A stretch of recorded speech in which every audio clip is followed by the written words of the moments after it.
사도 바울은 교회 역사상 가장 유능하고 그리고 헌신적인 전도자입니다. 그러나 세상의 시선으로 보면 그는 가장 어리석은 사람일 수 있습니다. 성공이 보장된 미래를 포기하고 사실 이제 바울, 이전에 사울이죠. 사울은 학벌 또 문벌 아주 이제 뛰어난, 요즘으로 말하자면 이제 스펙을 가지고 있는 전도가 유망한 청년이었습니다. 그런데 그런 모든 것들을 포기하고 비난과 조롱과 모욕 속에 직접 천막을 지우며 복음을 전했습니다. 그럼에도 그는 기쁨과 감사로 충만한 삶을 살았습니다.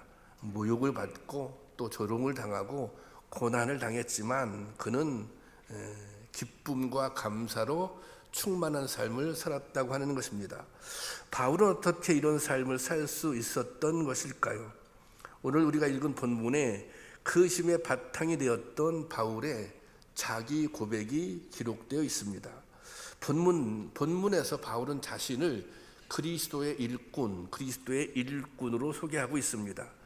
바울의 편지 곳곳에서 자신을 일꾼이라고 말합니다. 그리스도의 일꾼, 또 교회의 일꾼, 또 복음의 일꾼으로 자기를 소개하고 있습니다. 이것은 바울의 자기 선언입니다. 나는 이런 사람이다. 나는 이 일을 하기 위해서 태어난 사람이다. 나는 이것이 나의 삶의 목적이다. 그런 자기 선언인 것입니다. 자신의 정체성이 하나님께 쓰임받는 데 있다는 것입니다. 주님께서 바울을 구원해 주신 이유, 그것은 일꾼으로 삼고자 하는데 그 목적이 있다는 것입니다. 바울은 자신이 누구인지, 인생의 목적과 가치가 무엇인지 아주 분명한 확신이 있었습니다. 그는 기꺼이 주님만을 위해 일하는 일꾼으로 자기 자신을, 자기의 삶을 규정합니다. 그리고 흔들림이 없이 일꾼의 삶을 살아가는 것입니다. 오늘 권사님 한 분과 집사님 한 분이 이제 세움을 받았습니다. 목사로, 장로로, 권사로, 집사로 세움을 받았다는 것은 우리도 하나님의 일꾼으로 부름을 받았다는 것입니다. 여러분들이 하나님의 동일한 일꾼으로 부름을 받았다고 하는 것입니다. 오늘은 바울이 생각하고 있는 일꾼에 대해서 생각해보며 은혜를 나누도록 하겠습니다. 이 일꾼은 헬라어 성경에 두 가지 표현으로 나뉘어 있습니다.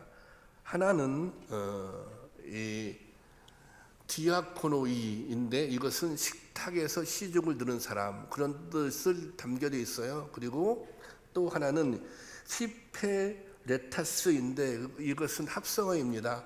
휘포, 이것은 밑에서 이런 뜻이에요. 그리고 이 에레타스, 이것은 노를 젓는다. 그러니까 이걸 합쳐보면 배 밑에서 노를 젓는다, 그런 뜻이 담겨져 있습니다. 배 밑에서 노를 젓는 일꾼. 이 동력 장치가 발명되기 전에는 이처럼 노를 젓는 사람들이 있어야 배를 움직일 수 있었습니다. 그런데 이 배 밑에서 노를 젓는 일이 너무 힘든 나머지 당시에는 어떤 사람들이 이 일을 했어요? 노예들이 이 일을 했습니다. 그래서 과거에 무슨 이렇게 영화를 보면 이 그 배 밑에서 막 노를 젓고 있잖아요. 노를 젓고 있는데 그냥 자유롭게 있는 것이 아니라 거기 이렇게 이 말하자면 이 착고 같은 것들이 채워져 있는 상태에서 노를 젓는 모습을 볼 수 있었을 거예요. 이게 너무 일이 힘들고 굳은 일이기 때문에 노예들이 이 일을 감당했다고 하는 것입니다. 이들은 비록 보이지 않는 곳에서 일하는 사람들이었지만 배를 움직이는데 근원적인 힘이 이들에게 있었습니다. 왜냐하면 이 사람들이 노를 저어야만 배가 움직일 수 있기 때문입니다. 이 바울은 자신과 사도의 삶을 이런 일꾼으로 표현했습니다. 더 좀 격하게 말하자면 노예와 같은 일꾼으로 자기 자신을 표현한 것입니다. 일꾼의 특징이 무엇입니까? 그것은 반드시 누군가 해야 할 일, 그 일을 감당해야 한다는 것입니다. 반드시 누군가는 해야 하는 그 일이 있습니다. 교회가 건강하게 세워지기 위해서는 교회를 위해서 반드시 누군가 해야 할 그 일이 있다고 하는 것입니다. 그리고 또 한 가지는 그 일에는 철저하게 희생이 필요하다는 것입니다. 그런데 또 한 가지는 그럼에도 그 일을 통해서 자신은 드러나지 않는다는 것입니다. 그것이 일꾼의 모습입니다. 여러분, 교회가 온전히 세워지려면 이런 일꾼이 필요합니다. 쉼 있는 교회는 많은 일꾼이 있는 교회입니다. 교회에서 직분자를 세우는 것은 이런 일꾼을 세우는 것입니다. 골로새서 1장 25절 말씀인데요. 다 같이 보겠습니다. 시작.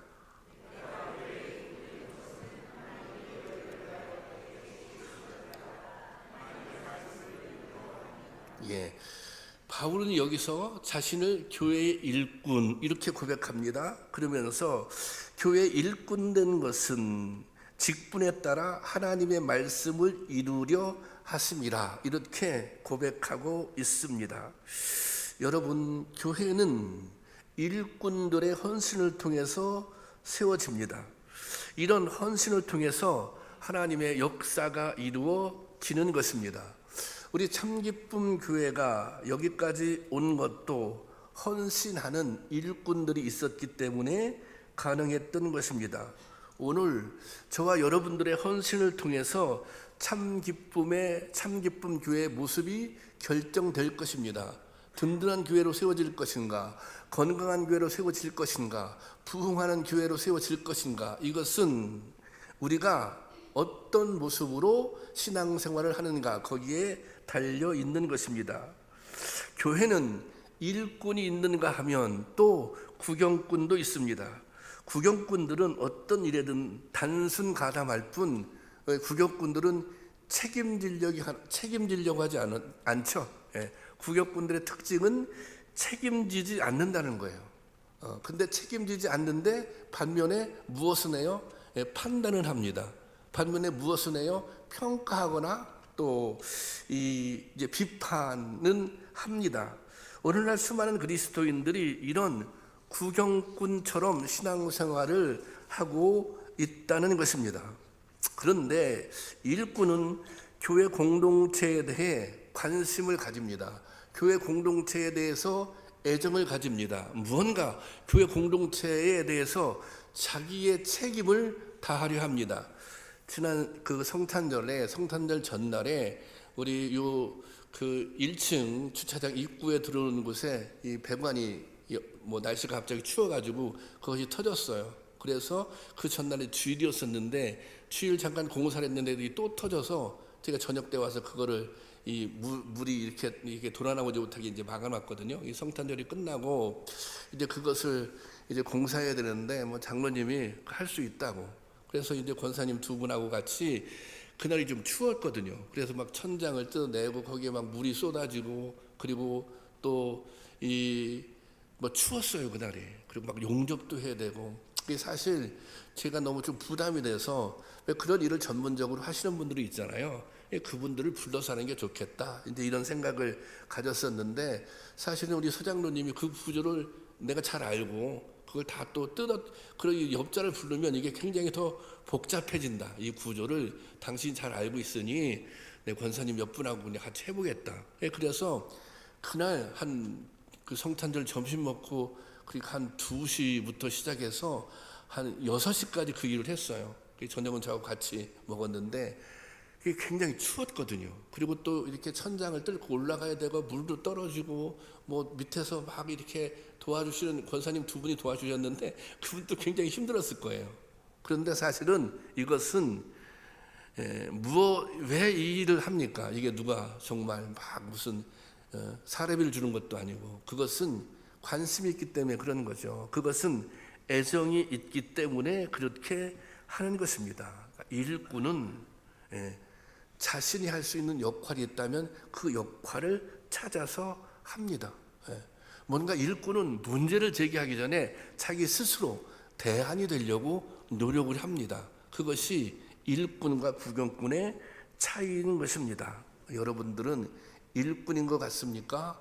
구경꾼인 것 같습니까? 여러분, 일꾼은 무엇보다 예수 그리스도에 대한 고백이 있습니다. 왜냐하면 교회 일은, 하나님의 일은 믿음으로 하는 것이기 때문입니다. 교회 헌신은 나의 신앙 고백으로 하는 것이기 때문입니다.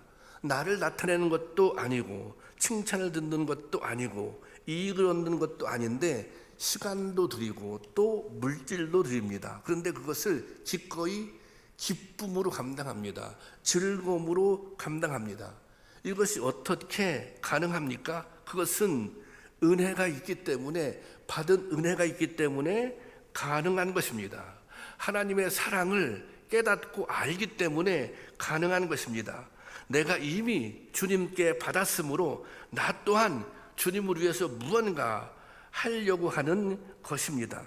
그러므로 이 일이 오히려 기쁨이 되고 감사가 되는 것입니다. 그 일이 힘들면 더 기쁨이 되는 거예요. 그 일이 고단하면 더 감사가 되는 거예요. 이것은 경험해 본 분들만 압니다. 그래서 이것이 신앙의 신비입니다. 내가 굉장히 힘들게 헌신했어요. 근데 그것이 나에게 기쁨이 되는 거예요. 내가 힘들게 섬기고 봉사했어요. 그런데 나에게 더 큰 즐거움이 되는 거예요. 이것은 신앙의 신비인 것입니다. 바울은 이렇게까지 고백합니다. 골로새서 1장 23절 말씀인데 다 같이 보겠습니다. 시작. 나는 이제 너희를 위하여 받은 괴로움을 기뻐하고 그리스도의 남은 고난을 그의 몸된 교회를 위해서 내 육체에 채우노라. 여기 보면 그리스도의 남은 고난을 그의 몸된 교회를 위하여 내 육체에 채운다, 그렇게 말했어요. 남은 고난을, 이 남은 고난을 몸된 교회를 위해 내 육체에 채운다. 여기 남은 고난이라고 하는 것은 예수님께서 교회를 위해 받을 고난이 남아있다, 그런 뜻이 아니에요. 주님의 몸된 교회를 세우는 데는 무엇이 필요하다? 고난이 때로 필요하다는 거예요. 주님의 몸된 교회를 세우는 데는 고난도 필요하다. 고난을 경험할 수 있다, 그런 거예요. 제가 더러 이 성도님들에게 이런 얘기를 듣습니다. 무엇을 여러분들이 헌신하다가, 교회에서 헌신하다가 그냥 낙심할 때가 있어요. 좌절할 때가 있어요. 그래서 상처가 되는 거예요. 예를 들어서 그냥 내가 뭘 열심히 하는데 협조를 사람들이 잘 안 해주는 거예요. 그럼 상처가 되잖아요. 또 어떤 분들은 열심히 하는데 잘 안 알아주는 거예요. 사실 저 같은 경우는 성도님들이 뭘 열심히 하면 막 격려해주고 칭찬해주고 그래야 되는데 그런 면이 제가 솔직히 부족한 편입니다. 열심히 하는데 교회에서 알아주지도 않고 그게 상처가 되고, 근데 그것은 사실은 핑계가 되지 않는 것입니다. 왜냐하면 사실 때로는 교회를 위해서 헌신할 때도 이런 어려움이 있는 거예요. 그것이 고난은 아니지 않습니까? 여러분들이 교회에서 막 헌신하는데, 봉사하는데 누가 막 핍박합니까? 그것은 아니지 않습니까? 당연히 상처받을 수 있는 거예요. 또 당연히 또 협력 안 해주는 분들도 생길 수 있는 거예요. 그렇지만 그것이 나는 그러면 이제 헌신 못하겠다, 그것은 핑계할 수 없는 것입니다. 왜냐하면 헌신은 하나님 앞에 사는 것입니다. 헌신은 하나님을 드러내는 일입니다. 여러분, 일꾼만이 누릴 수 있는 기쁨이 있습니다. 또 일꾼이 누릴 수 있는 보람이 있습니다. 여러분들 이 헌신의 기쁨을 경험할 수 있기를 주님의 이름으로 축원합니다. 이 바울은 성도들의 쓰임을 그릇에 비유해서 설명합니다. 디모데후서 2장 2절 말씀인데요. 다 같이 보겠습니다. 시작. 큰 집에는 금그릇과 은그릇이 아니라 나무그릇과 질그릇도 있어 귀하게 쓰는 것도 있고 천하게 쓰는 것도 있나니, 그랬습니다. 성도들의 쓰임새를 그릇에 비유했어요. 그래서 귀하게 쓰는 것도 있고 천하게 쓰는 것도 있고 그렇게 설명하고 있죠. 여러분들이 생각할 때는 어떤 그릇이 귀하게 쓰이는 그릇 같습니까? 하나님이 귀하게 쓰는 그릇은 어떤 그릇일까?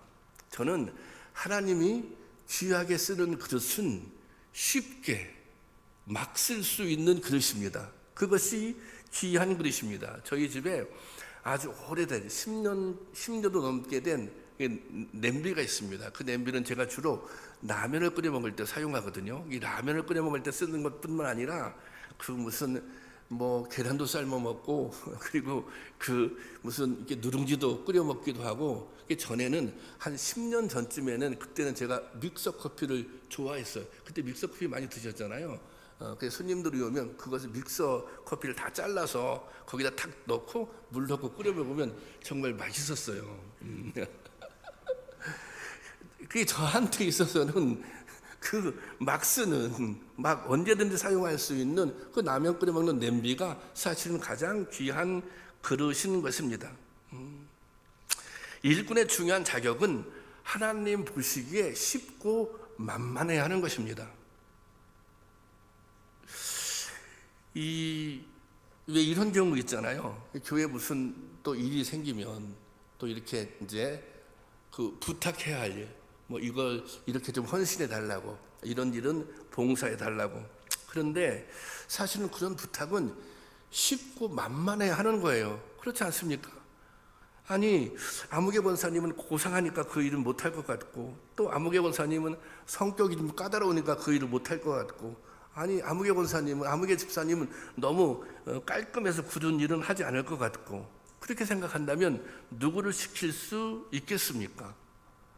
저는 그런 의미에서 우리 교회 장로님들이 좀 만만한 분들이라고 생각합니다. 왜냐하면 우리 장로님들은 굳은 일들을 마다하지 않는 편입니다. 여러분, 주님 보시기에 언제나 쉽게 사용할 수 있는 성도가 귀한 그릇입니다. 여러분, 그런 의미에서 여러분 귀한 그릇 될 수 있기를 원합니다. 하나님 보시기에 만만한 일꾼이 되시기를 바랍니다. 그런 성도가 귀 쓰임 맞는 그릇인 줄로 믿습니다. 우리 모두 다 그런 성도님들이 될 수 있기를 바랍니다. 바울은 자신과 동역자들이 그리스도의 일꾼인 동시에 하나님의 비밀을 맡은 자다, 그렇게 말하고 있습니다. 여기서 비밀은 숨겨졌다 그런 뜻이 아니라 신비라는 의미가 담겨져 있습니다. 이 신비는 구원의 진리를 말합니다. 이것은 복음을 뜻합니다. 이것이 왜 신비입니까?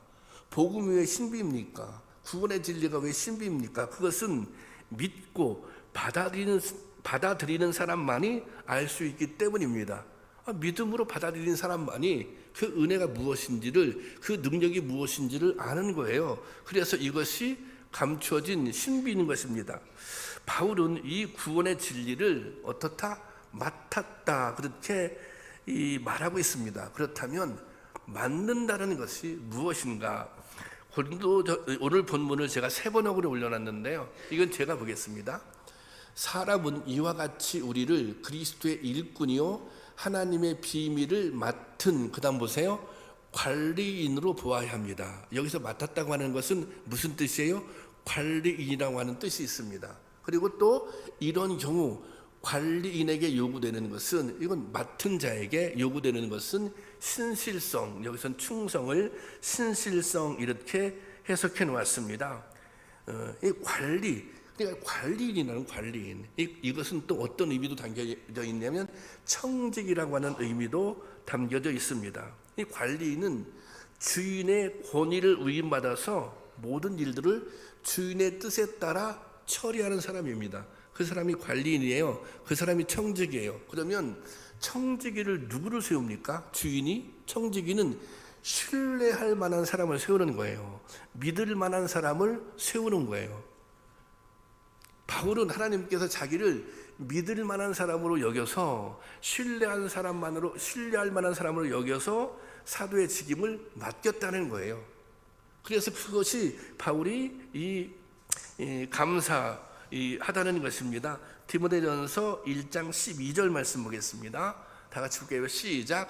나를 능하게 하신 그리스도 예수 우리 주께서 내가 감사함은 나를 충성되게 여겨 내게 직분을 맡기심이니. 아니, 하나님께서 나를 충성되게 여겨서, 예수님께서 나를 충성되게 여겨서 직분을 맡기셨다는 거예요. 근데 바울이 왜 이 사실에 감격합니까? 바울은 자기 자신을 돌아다 볼 때 자기 자신은 하나님께 인정받을 만한, 하나님께 신뢰를 얻을 만한 사람이 아닌 거예요. 그 표현이 디모데전서 1장 13절에 그 이유가 이렇게 나와 있습니다. 내가 전에는 회방자요, 핍박자요, 포행자였으나, 예수 믿는 사람들을 박해했던 일을 했던 사람이에요.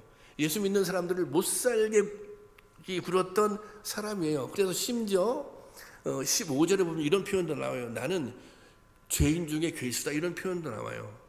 그러니까 바울이 자기 생각할 때 내가 하나님께, 내가 예수님께 이렇게 인정받을 만한, 신뢰를 받을 만한 인물이 아닌데, 그런데 직분을 맡겨주셨어요. 나는 내가 아무리 생각해봐도 내가 내가 신뢰할 만한 조건을 가지고 있지 않은데 나를 믿고 직분을 맡겨주셨어요.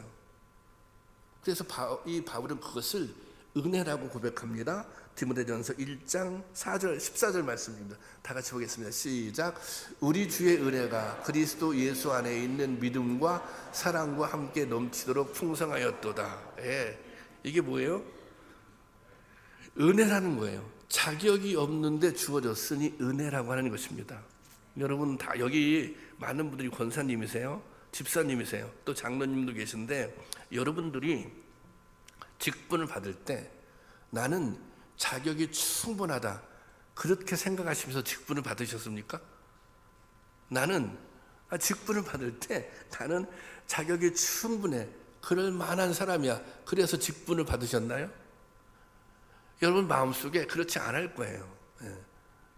근데 이게 참 처음에는 그런 마음, 내가 부족한데 내가 그냥 권사가 됐네? 내가 부족한데 그래도 나를 이 장로의 직임을 허락해 줬네? 처음에 그렇게 생각할 수 있어요. 근데 시간이 지나면서 마치 당연한 것처럼, 그 자리가 마치 당연한 것처럼 내가 잘해서, 내가 자격이 충분히 있어서 세움을 받은 것처럼 그렇게 착각할 때가 있다고 하는 것입니다. 그것은 여러분뿐만 아니라 저도 마찬가지입니다. 그런데 바울과 같은 대사도가 이런 고백을 하고 있어요. 나는 자격이 없는데 주님께서 나를 사도로 세워주셨다. 그러니까 이게 너무 감사한 거예요. 너무 감격스러운 거예요. 그래서 어떻게 고백합니까? 그래서 맡은 자에게는 뭐예요? 충성. 맡은 자에게 구할 것은 충성이다. 그렇게 고백하고 있는 것입니다. 여러분, 충성이라고 하는 것은 맡은 일에 진심을 다하는 것입니다. 진심으로 최선을 다하는 것입니다. 자격이 없는데 부르시고 세워주셨으니 더욱 충성할 수밖에 없는 것입니다. 그래서 바울은 죽기까지 이 사명, 복음을 전하는 사명을 감당하는데 충성한 것입니다. 여러분, 이게 우리가 참 주님께서는 우리에게 요구하시는 것은 사실은 충성이에요. 그런데 주님의 요구를 떠나서, 이건 바울이 주님께서 너 충성해라 그래서 충성한다고 한 게 아니에요. 바울은 자기 스스로 충성하기로 한 거예요. 여러분, 교회에서 일어나는 모든 신앙 활동은 여러분이 스스로 하는 거예요. 아니, 제가 그것을 누가 강제해서, 물론 권사님 이렇게 해주셔야죠, 집사님 이렇게 해주셔야죠, 이렇게 말할 수는 있지만 그것은 강제력이 있는 게 아니에요. 여러분이 하고 싶으면 하고 하기 싫으면 안 해도 되는 거예요. 그걸 지금 누가 뭐라고 하는 사람이 있어요? 그러니까 모든 신앙 행위는 어디에서 나오는 거예요? 스스로 하는 거예요. 스스로. 자기 스스로. 무엇에 따라? 받은 은혜에 따라. 사도 바울은 받은 은혜가 충분하다, 받은 은혜가 내가 충성할 만하다, 그렇게 깨달았기 때문에 충성하겠다, 그렇게 결심했던 것입니다. 근데 이 충성의 중요한 요소, 이 충성은 무엇인가? 저는 이 충성은 무엇인가? 충성은 어떻게 하는 것인가? 이 충성은 이 선택의 문제라고 생각합니다. 선택. 내가 무엇을 선택할 것인가? 선택. 내가 또 무엇을 먼저 선택할 것인가? 내가 어떤 선택을 할 것인가? 어떤 선택을 할 것인가? 또 먼저 선택할 것인가? 어떤 것을? 이런 거죠. 세상 일이 먼저인가? 믿음이 먼저인가? 개인적인 일이 먼저인가? 주님의 일이 먼저인가? 오늘 임원으로 세움 받으신 분들은 다 이런 다짐을 했어요. 주일 성수하겠다, 11조 하겠다, 봉사하겠다, 또 모범을 보여야겠다. 근데 이거 다 무슨 문제예요? 이게 전부 다 선택의 문제입니다. 이게 선택의 문제예요. 충성한다고 하는 것은 선택을 잘하는 것입니다. 그리고 한 번 선택했으면 끝까지 그 선택의 일관성을 유지하는 것, 그것이 충성입니다. 바울도 선택한 것입니다. 일꾼으로 살아가기로, 그리고 끝까지 충성하기로 그렇게 선택한 것입니다. 여러분, 우리가 받은 은혜가 있다면 어떤 것도 강요할 수 없어요, 사실은. 근데 이렇게 말씀드릴 수 있어요. 여러분이 받은 은혜가 있다면, 여러분들이 정말 예수님이 나의 구주라고 하는 신앙 고백이 있다면, 그분의 사랑에 대한 믿음이 있다면 여러분들은 선택하셔야 합니다. 그 받은 은혜의 분량에 따라 선택하셔야 합니다. 이것은 말로 하는 게 아니에요. 이것은 삶으로 선택해야 하는 것입니다. 그런 선택이 우리 가운데 있기를 바랍니다. 그리고 바울이 이 흔들림 없이 끝까지 충성할 수 있었던 또 하나의 이유가 있습니다. 그것은 하나님께 받을 상급에 대한 확신이 있었습니다. 그의 관심은 세상에서 얻게 될 칭찬이나 상급이 아니었습니다. 이제 마지막 날, 또 심판날 주님 앞에 설 텐데 그때 받을 칭찬에 대한 기대가 바울은 있었습니다. 바울은 평생을 가난과 고난 속에 살았습니다. 수없이 갇히고 매맞고 죽음의 위협 속에 살았습니다. 하지만 바울은 거침이 없었습니다. 왜냐하면 하나님께 받을 상급을 확신했기 때문입니다. 그는 이 확신을 가지고, 상급에 대한 확신을 가지고 흔들림 없이 그리스도의 일꾼으로, 교회의 일꾼으로, 복음의 일꾼으로 살아갔습니다. 매 순간 최선을 다해 충성을 다하는 삶을 사는 것입니다. 죽음을 예견하고 있는 바울이 빌립보서에서 이렇게 고백합니다. 빌립보서 4장, 디모데후서 4장 7절 8절 말씀입니다. 다 같이 보겠습니다. 시작.